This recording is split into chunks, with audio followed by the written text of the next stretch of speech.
Au cœur de l'Europe se trouve un pays où l'on peut facilement croiser des filles au physique remarquable, semblables à des mannequins en train d'acheter un café dans la rue. C'est également ici, derrière les bâtiments anciens de la capitale, qu'un coin de rue peut servir de décor à un film pour adultes. Ce n'est que le début d'une série de curiosités que possède ce pays. La bière y est même moins chère que l'eau. Dans l'histoire, les habitants ont souvent jeté des fonctionnaires par la fenêtre pour exprimer leur mécontentement envers le pouvoir en place. Ce pays abrite également une église décorée de plus de 40 000 véritables squelettes humains. C'est la République tchèque, un petit pays au cœur de l'Europe, mais regorgeant de faits incroyables qui n'attendent qu'à être découverts. Numéro 1. Le cœur mystérieux de l'Europe. La République tchèque se situe près du centre du continent européen. Sur la carte, ce pays apparaît comme un point de rencontre entre l'Allemagne, l'Autriche, la Pologne et la Slovaquie. Cette position particulière a fait de cette terre un lieu d'échange, de déplacement et de contact culturel pendant de nombreux siècles. Cette longue interconnexion a forgé une personnalité assez unique pour les Tchèques. Ils allient une modernité pragmatique propre à l'Europe de l'Ouest, tout en conservant une certaine tranquillité et discrétion souvent observées dans les pays d'Europe de l'Est. Bien qu'elle soit située au cœur de l'Europe, la République tchèque ne possède pas de littoral. Cependant, cela ne crée presque aucun obstacle significatif à la vie de ses habitants.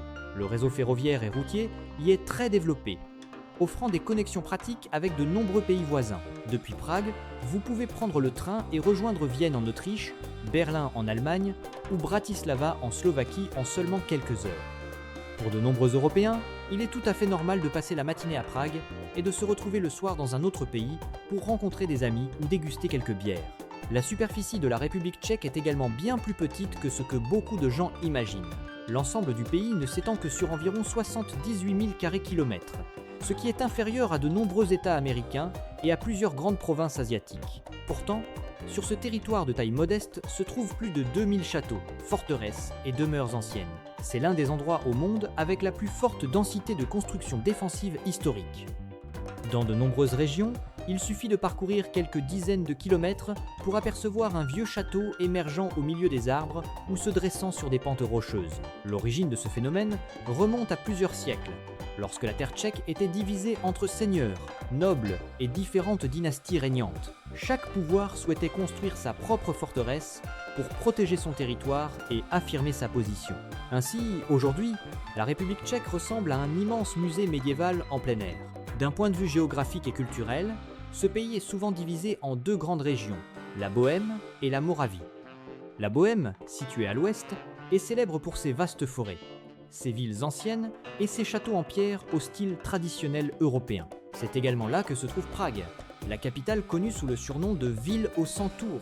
En revanche, la Moravie, à l'est, offre une atmosphère différente avec ses vignobles s'étendant à perte de vue, ses villages paisibles et une forte préservation de l'identité culturelle populaire. Les Moraves sont souvent décrits comme étant plus ouverts, amicaux et appréciant les rassemblements que les habitants de la Bohême. Peu de gens réalisent que ce pays stable et en développement a autrefois connu des décennies sous un régime communiste lorsqu'il faisait encore partie de la Tchécoslovaquie. Après l'effondrement de ce régime et la séparation officielle de la Tchécoslovaquie en deux pays en 1993, la République tchèque a entamé une période de croissance rapide. Aujourd'hui, elle est considérée comme l'une des économies les plus solides de l'ancienne Europe de l'Est, avec une infrastructure moderne, un faible taux de criminalité et une qualité de vie parmi les plus élevées d'Europe. Numéro 2. Le style de vie intéressant des Tchèques. La bière occupe une place particulière dans la vie des Tchèques, au point que beaucoup la considèrent comme une partie de leur identité nationale. La République tchèque reste le pays avec la plus forte consommation de bière au monde par habitant, un statut qui perdure depuis des décennies. En moyenne, chaque habitant consomme plus de 140 litres de bière par an.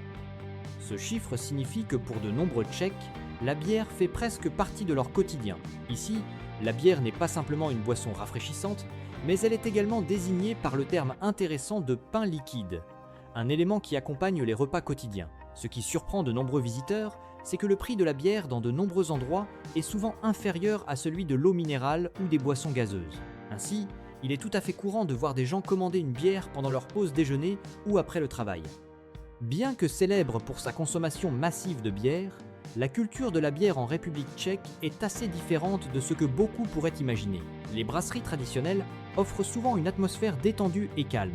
Les gens peuvent y passer des heures à discuter, échanger sur le travail, ou débattre de divers sujets. L'ambiance de ces lieux ressemble davantage à celle d'un salon communautaire qu'à celle d'un endroit destiné à des fêtes bruyantes. En plus de la bière, les Tchèques ont également un amour particulier pour la cueillette des champignons. Chaque automne, lorsque les premières pluies commencent à tomber, les forêts à travers le pays deviennent plus animées que d'habitude. Le week-end, de nombreuses familles préparent des paniers en osier et de petits couteaux, puis partent ensemble dans les bois dès le matin. La cueillette des champignons n'est pas seulement une façon de ramener de la nourriture à la maison, mais elle est également considérée comme une activité familière qui aide à développer l'observation, la patience et les compétences nécessaires dans la nature. Les enfants en République tchèque apprennent souvent à reconnaître différentes espèces de champignons dès leur plus jeune âge. Si vous apercevez une voiture garée sur le bord de la route près d'une forêt isolée, il est fort probable que son propriétaire soit en train de chercher des champignons cachés sous le feuillage. Une autre caractéristique culturelle très typique des Tchèques est l'habitude de passer du temps dans des maisons de campagne, souvent appelées « culture du cottage ». Chaque week-end ou lors de courtes vacances, de nombreuses familles quittent la ville pour se rendre dans des chalets en bois situés au cœur de la nature. Ces lieux sont généralement construits près des forêts, des lacs ou des montagnes tranquilles. Bien que tous ne soient pas équipés de commodités modernes, ils offrent en revanche un espace éloigné du rythme de vie urbain, avec de la verdure, un poêle à bois et une simplicité relaxante. Cette habitude est devenue populaire depuis l'ère communiste, lorsque les voyages à l'étranger étaient encore très limités. Pour avoir un espace de repos à eux, de nombreuses familles ont construit de petites maisons à la campagne et les ont utilisées comme refuge loin du bruit de la ville. Au fil des décennies, cette tradition a été maintenue jusqu'à aujourd'hui. L'amour des chiens est également très visible lorsque vous vivez ou voyagez en République tchèque. Les chiens y sont presque considérés comme des membres à part entière de la famille. Ils accompagnent souvent leur maître dans les cafés, les restaurants, les centres commerciaux ou dans les transports en commun sans attirer d'attention particulière. De nombreux établissements préparent même des bols d'eau près de l'entrée pour leurs clients à quatre pattes. Les Tchèques attachent une grande importance à la culture de la possession responsable d'animaux de compagnie et s'efforcent toujours d'éduquer leurs chiens pour qu'ils puissent s'intégrer dans l'espace commun, sans déranger les autres. Numéro 3. Le pays d'origine des mannequins magnifiques. La République tchèque est depuis longtemps célèbre pour être l'un des pays avec les plus belles femmes d'Europe. Ce qui est intéressant, c'est que la beauté ici est assez différente de l'image de la fille haute des réseaux sociaux que beaucoup de gens ont en tête. Les femmes tchèques possèdent souvent une beauté typiquement slave, avec une grande taille, un visage anguleux, des yeux brillants et une attitude très froide. Certaines d'entre elles semblent ne pas porter de maquillage sophistiqué, mais dégagent tout de même une impression de sortir tout droit d'une séance photo de mode. En arrivant à Prague, de nombreux touristes ressentent une sensation assez amusante. Il est parfois très difficile de distinguer qui est un véritable mannequin et qui est simplement une personne ordinaire en train de travailler ou d'acheter un café. En effet, le style vestimentaire ici est plutôt élégant et minimaliste. Les Tchèques ne privilégient pas les vêtements ostentatoires, les grands logos ou les couleurs trop vives. Ils préfèrent des vêtements simples, des manteaux longs, des bottes en cuir, des écharpes en laine et des teintes neutres. Tout cela peut sembler très ordinaire, mais porté, cela ressemble à des photos de magazines.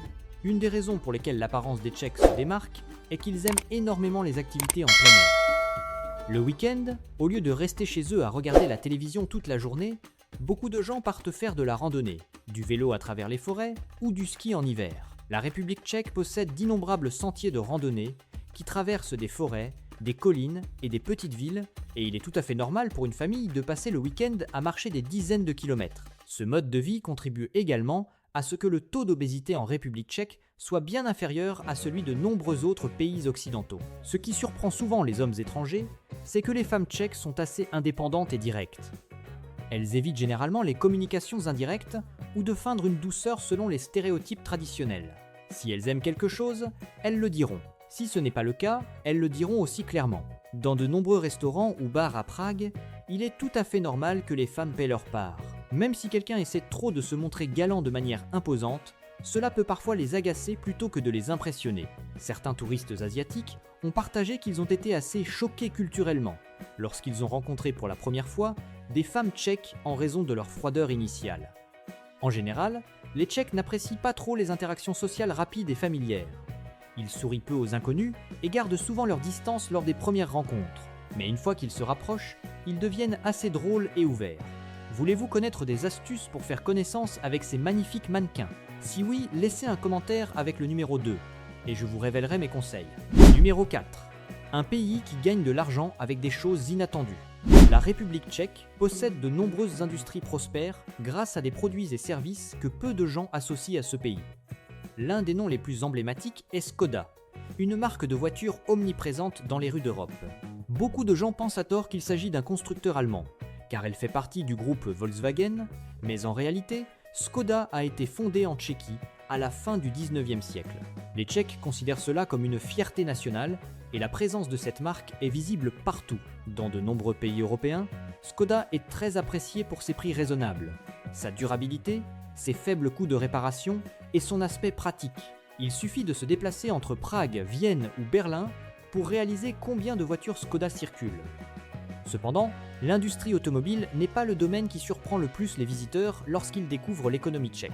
Prague est depuis longtemps considéré comme l'un des plus grands centres de production de films pour adultes en Europe. Après la fin du régime communiste, l'industrie cinématographique s'est développée rapidement, grâce à des coûts de production compétitifs, une main-d'œuvre qualifiée et un environnement juridique plus ouvert que dans de nombreux autres pays de la région. Cela a attiré de nombreuses entreprises de divertissement pour adultes à établir des studios dans cette ville. À un moment donné, Prague a même été comparée à une version de Hollywood pour l'industrie 18+ en Europe. En plus de l'industrie du film pour adultes, Prague est également l'un des lieux de tournage particulièrement prisés par Hollywood. La ville possède une architecture suffisamment flexible pour recréer de nombreux décors différents à travers l'Europe. Avec quelques modifications de panneaux, de véhicules ou de mise en scène, Prague peut apparaître à l'écran sous les traits de Paris, Vienne, Berlin ou même Moscou. C'est pourquoi de nombreuses œuvres célèbres telles que Mission Impossible, Casino Royale et les Chroniques de Narnia ont choisi cet endroit comme lieu de tournage. Comparé à de nombreux pays d'Europe de l'Ouest, les coûts de production en République tchèque sont souvent considérablement plus bas, tout en maintenant une qualité de paysage et d'architecture très impressionnante, ce qui attire continuellement les studios de cinéma. En dehors du cinéma, la République tchèque est également célèbre dans le monde entier pour son cristal de Bohème. Il s'agit d'un cristal haut de gamme connu pour sa transparence et sa capacité à réfléchir la lumière de manière exceptionnelle. Depuis le XVIe siècle, les artisans de la région de Bohème ont bâti leur réputation grâce à des techniques de fabrication du verre raffiné, au point que leurs produits étaient considérés par la noblesse européenne comme un symbole de richesse et de statut. À ce jour, le cristal tchèque est toujours présent dans de nombreux hôtels de luxe, palais et lustres de grande valeur. La bière est également une industrie indissociable de l'image de ce pays. Avec sa position de pays consommateur de bière le plus élevé au monde par habitant, la République tchèque possède un marché de la bière d'une valeur de plusieurs milliards de dollars. À travers le pays, des centaines de brasseries artisanales sont en activité, dont beaucoup existent depuis des centaines d'années et continuent de produire jusqu'à aujourd'hui. Numéro 5. Les choses choquantes en République tchèque. Dans de nombreux endroits à travers le monde, se moucher bruyamment devant les autres est souvent considéré comme un acte impoli. Cependant, en République tchèque, l'opinion est presque complètement inverse. Les habitants pensent qu'utiliser un mouchoir en papier et se moucher de manière décidée pour nettoyer son nez est un comportement civilisé et hygiénique. Ce qui les dérange, ce n'est pas le bruit du mouchage, mais le bruit continu de reniflement. Dans l'esprit de nombreux Tchèques, le fait de renifler sans cesse est perçu comme un manque d'hygiène et une source de gêne pour ceux qui les entourent. Ainsi, si vous êtes assis dans un café ou un restaurant et que vous entendez soudainement un bruit de mouchage très fort à la table voisine, ne soyez pas trop surpris car c'est tout à fait normal dans la culture locale. Une autre différence intéressante se manifeste dès l'entrée dans un restaurant ou un bar. Dans de nombreux pays occidentaux, les femmes sont souvent invitées à entrer en premier selon le principe « dame d'abord ». En République tchèque, les hommes ouvrent généralement la porte et entrent en premier. Cette coutume remonte à plusieurs siècles, lorsque les tavernes européennes étaient souvent le théâtre de bagarres dues à des clients ivres. L'homme était celui qui entrait en premier pour évaluer la situation et faire face aux risques en cas d'incident. Bien que de nos jours, ces types de risques soient presque disparus, cette habitude est maintenue comme une politesse empreinte de la culture tchèque. Après un certain temps passé à vivre ou à interagir avec les habitants, vous pourriez réaliser qu'ils possèdent un sens de l'humour très particulier. Les Tchèques apprécient particulièrement les blagues sarcastiques, sèches et parfois si sombres qu'elles peuvent dérouter les étrangers.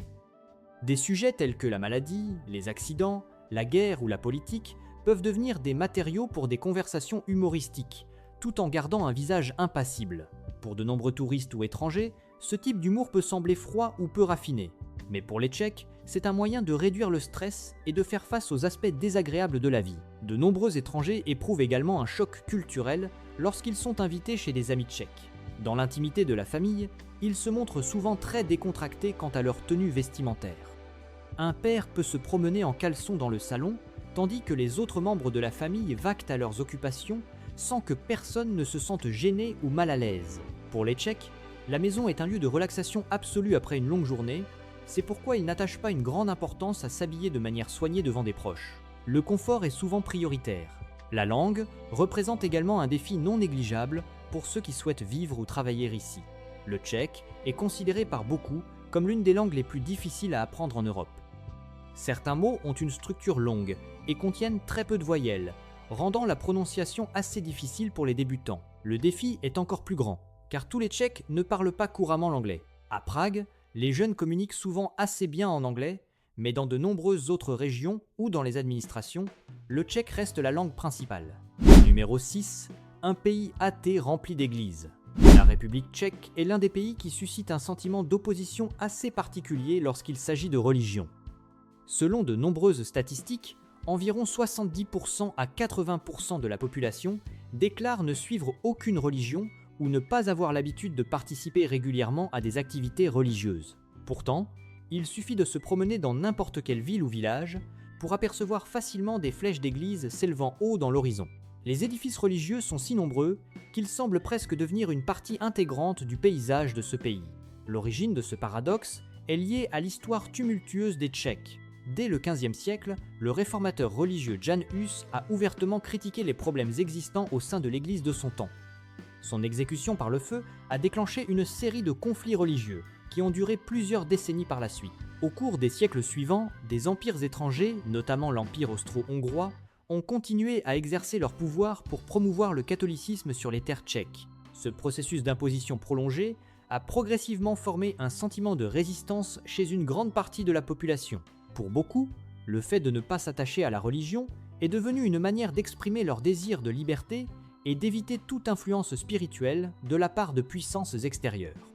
À l'époque communiste, les activités religieuses ont continué à être restreintes, rendant la fréquentation des églises de plus en plus rare dans la vie de nombreuses générations. Fait intéressant, cette distance par rapport à la religion ne signifie pas que les Tchèques sont indifférents aux édifices religieux. Au contraire, ils témoignent d'un grand respect pour les églises anciennes qui parsèment le pays. Ces imposantes constructions gothiques et baroques sont perçues comme des réalisations architecturales, artistiques et historiques, plutôt que comme des lieux de pratique religieuse. Dans l'esprit de nombreux Tchèques, ce sont des patrimoines culturels précieux qui doivent être préservés pour les générations futures. À Prague, la cathédrale Saint-Guy se distingue par ses voûtes élancées et ses vitraux finement travaillés, devenant l'un des sites les plus visités par les touristes. À Kutna Hora, des églises à la beauté à la fois étrange et majestueuse attirent également un grand nombre de visiteurs du monde entier. Chaque année, ces édifices accueillent des millions de personnes venues admirer l'architecture, tandis que le nombre de locaux qui s'y rendent pour prier est bien inférieur à ce que beaucoup pourraient imaginer d'un pays riche en églises. Bien que le taux de personnes religieuses ne soit pas élevé, de nombreuses traditions d'origine chrétienne continuent d'être largement maintenues dans la vie annuelle. Les marchés de Noël, les célébrations de Pâques, les chants de Noël et de nombreuses fêtes traditionnelles se déroulent à travers le pays. Aujourd'hui, en République tchèque, la religion peut ne plus jouer un rôle central dans la foi de la majorité de la population, mais son empreinte reste clairement visible dans l'architecture, l'histoire et l'atmosphère ancienne qui enveloppent de nombreuses villes et villages à travers le pays. Numéro 7.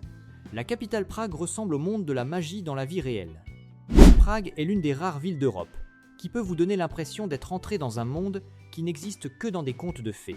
Son surnom le plus célèbre est la ville aux 100 tours. Depuis les points de vue élevés, la ville se dévoile avec d'innombrables tours s'élevant vers le ciel, créant une ligne d'horizon impressionnante. L'architecture gothique et baroque est omniprésente, conférant à Prague une beauté à la fois ancienne et mystérieuse. De loin, on a l'impression que les bâtiments ici ont été construits pour rivaliser, afin de voir qui peut toucher le ciel le plus haut. La présence dense des tours rappelle toujours les histoires de sorcières, de châteaux et de chevaliers du Moyen-Âge. Au milieu de ce paysage se dresse le château de Prague, un complexe architectural imposant situé au sommet d'une colline surplombant la ville. Ce n'est pas un simple château, mais un vaste ensemble comprenant des palais, des églises et de nombreux jardins s'étendant à perte de vue. Ce monument a été reconnu par le livre Guinness des records comme le plus grand complexe de châteaux anciens au monde. En marchant entre les murs de pierre gigantesques qui ont traversé les siècles, il est facile de se sentir petit face à l'ampleur et à l'histoire de cet endroit. En quittant le château pour entrer dans la vieille ville, vous rencontrerez l'un des monuments les plus célèbres de Prague, l'horloge astronomique Horloge. Cette machine a été installée en 1410 et continue de fonctionner jusqu'à aujourd'hui. Après plus de 6 siècles, son mécanisme complexe continue d'émerveiller de nombreuses personnes. Chaque fois que l'aiguille de l'horloge indique l'heure, des statues représentant les 12 apôtres apparaissent successivement et se déplacent au-dessus du cadran, attirant l'attention de la foule qui attend en dessous. En traversant la rivière Vltava, vous arriverez au pont Charles, l'un des symboles les plus célèbres de Prague. Ce vieux pont en pierre est décoré de 30 statues de saints placées le long des garde-corps. Ces sculptures délicates confèrent au pont une allure solennelle, mais aussi mystérieuse. Surtout lors des matins brumeux où le brouillard recouvre la surface de la rivière. L'espace sur le pont est toujours animé par des artistes de rue, allant des portraitistes aux musiciens jouant des instruments traditionnels. Lorsque le crépuscule teint tout le paysage d'or, se promener sur le pont Charles vous donne facilement l'impression de marcher au milieu d'une aventure d'il y a plusieurs siècles. Lorsque la nuit tombe, Prague revêt un autre visage. Au lieu des enseignes néons éclatantes comme dans de nombreuses villes modernes, elle est éclairée par une douce lumière dorée se reflétant sur les pavés anciens. Les ruelles sinueuses, les façades architecturales centenaires et l'atmosphère paisible créent une ambiance très cinématographique. Si vous souhaitez faire une pause, vous pouvez vous rendre dans les brasseries situées dans les sous-sols des vieux bâtiments. Beaucoup de ces établissements conservent encore leurs voûtes et leurs murs en briques brutes qui existent depuis longtemps. Dans cet espace chaleureux, déguster une bière fraîche peut parfois vous donner l'impression que le temps s'est arrêté et que le monde moderne est très loin derrière la porte. Numéro 8. Les endroits qui donnent des frissons aux visiteurs. La République tchèque possède des lieux si étranges qu'ils évoquent parfois davantage l'ambiance d'un film d'horreur que celle de simples attractions touristiques. Le plus célèbre d'entre eux est l'église des eaux de Sedlec, située dans la ville de Kutná Hora. Dès que vous franchissez la porte, vous réalisez rapidement que cet endroit est complètement différent des églises habituelles. Au lieu de peintures saintes ou d'œuvres religieuses traditionnelles, l'espace est rempli de décorations réalisées à partir de véritables ossements humains. Des lustres faits d'os, des tours de crâne, des croix en os et même des armoiries nobles entièrement composées d'os et de crânes sont disséminées dans l'édifice. On estime que plus de 40 000 squelettes se trouvent à l'intérieur de cette structure, la plupart appartenant à des victimes de la peste et des guerres médiévales. Ce qui déroute de nombreux visiteurs, c'est que l'ensemble du décor ne dégage pas une atmosphère chaotique ou macabre comme on pourrait l'imaginer, mais est agencé de manière équilibrée et raffinée, telle une œuvre d'art. Beaucoup entrent avec curiosité et à l'aise, mais après quelques minutes, ils se retrouvent souvent à parler à voix basse en raison de l'atmosphère particulière qui règne ici. Les lieux étranges de la République tchèque ne se limitent pas à l'église des eaux. À travers le pays, de nombreux châteaux sont liés à des histoires de hantises et à des souvenirs sombres du Moyen-Âge. Beaucoup de ces édifices conservent encore leurs donjons, chaînes, chaises de torture et salles d'interrogatoire en pierre froide. Pour ajouter à l'excitation, certains châteaux proposent des visites nocturnes à la lueur des bougies. Parmi eux, le château de Ušća est le plus célèbre. Selon la légende populaire, cet endroit a été construit pour sceller une « porte vers l'enfer ».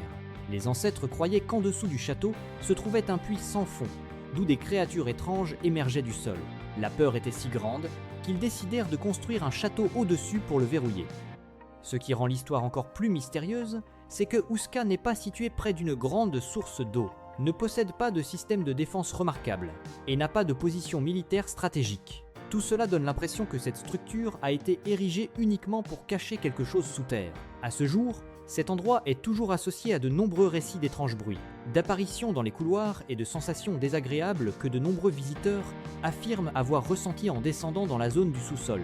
Dans la région de Moravie, le gouffre de Makoša continue d'être un lieu qui fait frémir de nombreuses personnes dès le premier regard.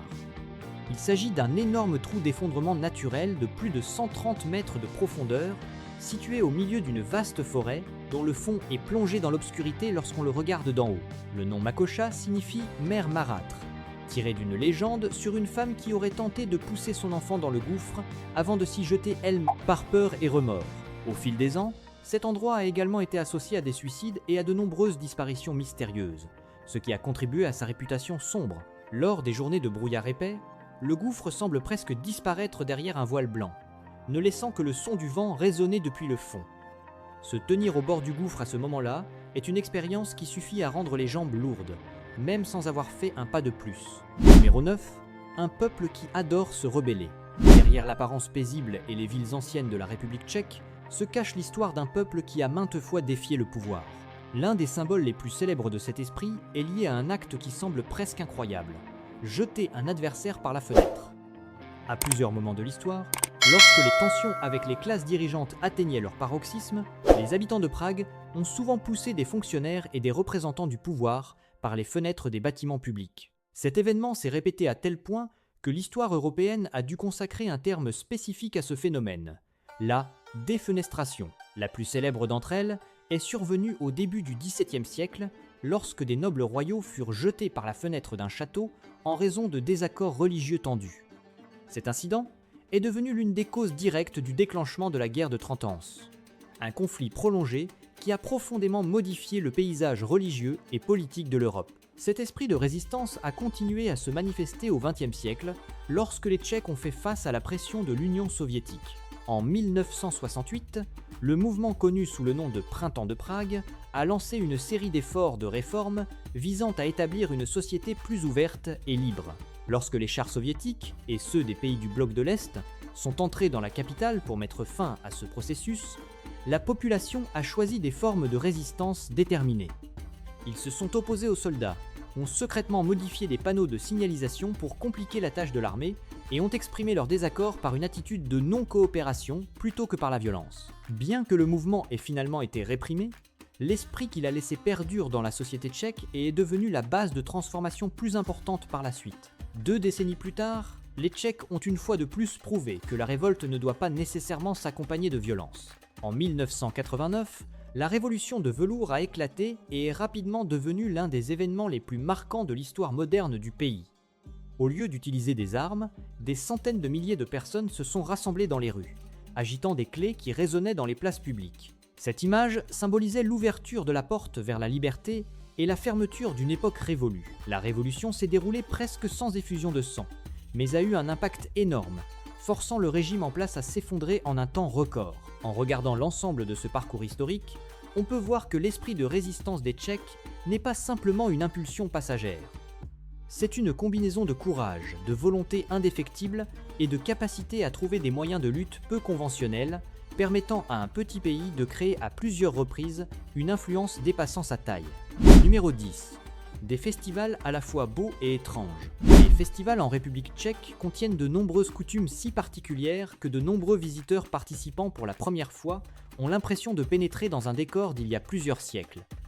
Le plus emblématique est la fête de Pâques, lorsque les hommes portent des fouets en osier tressé appelés pomlaska et effectuent un rituel consistant à toucher légèrement ou à frapper symboliquement les jambes des femmes. Bien que cela puisse sembler étrange aux étrangers, dans la culture folklorique tchèque, c'est une manière de transmettre des vœux de santé, de chance et de jeunesse pour la nouvelle année. En retour, les femmes offrent souvent des œufs décorés à la main, des pâtisseries ou un verre de vin aux visiteurs. Dans certaines régions, la coutume de se jeter de l'eau froide est également maintenue avec une signification similaire, créant des moments qui laissent de nombreux touristes à la fois surpris et perplexes lors de leur première expérience. À la fin du mois d'avril chaque année, le pays s'illumine à l'occasion du festival du feu de sorcière, l'une des traditions les plus anciennes des Tchèques. Lorsque la nuit tombe, de grands feux sont allumés dans de nombreuses villes et villages, tandis que des poupées de sorcières sont jetées dans les flammes, comme symbole de l'éloignement des esprits malins et de la fin de l'hiver. Bien que cette fête trouve ses origines dans des croyances folkloriques anciennes, elle revêt aujourd'hui l'atmosphère d'une fête communautaire. Les adultes se rassemblent pour discuter et déguster de la bière, les enfants s'amusent autour de la zone festive, et le crépitement des flammes rend l'ensemble de l'espace vivant, comme une scène sortie d'un conte de fées européen. La bière est également présente dans de nombreux événements, grands et petits, à travers le pays. À Prague, les festivals de la bière durent souvent plusieurs jours, rassemblant des dizaines de types de bières artisanales, accompagnés de plats familiers tels que des saucisses grillées et des spectacles de musique live. De l'après-midi jusqu'à tard dans la nuit, les brasseries et les caves à bière sont toujours bondées de participants. De nombreux touristes comparent cette ambiance à celle de l'Oktoberfest en Allemagne, mais Prague offre une atmosphère plus ancienne grâce à son architecture historique environnante et à un style très particulier d'Europe centrale. Lorsque l'hiver arrive, Prague continue d'attirer de nombreux visiteurs grâce à ses célèbres marchés de Noël. La place de la vieille ville est décorée de milliers de lumières dorées, d'un immense sapin de Noël et de stands vendant des objets artisanaux et des plats traditionnels. L'odeur des gaufres chaudes se répand dans les rues anciennes, créant une atmosphère typique de la saison festive. Se promener dans cette zone en décembre donne souvent l'impression d'apparaître dans un classique film de Noël européen. Si vous souhaitez voir une partie de l'histoire vivante de ce pays, les festivals médiévaux dans les petites villes sont une expérience à ne pas manquer.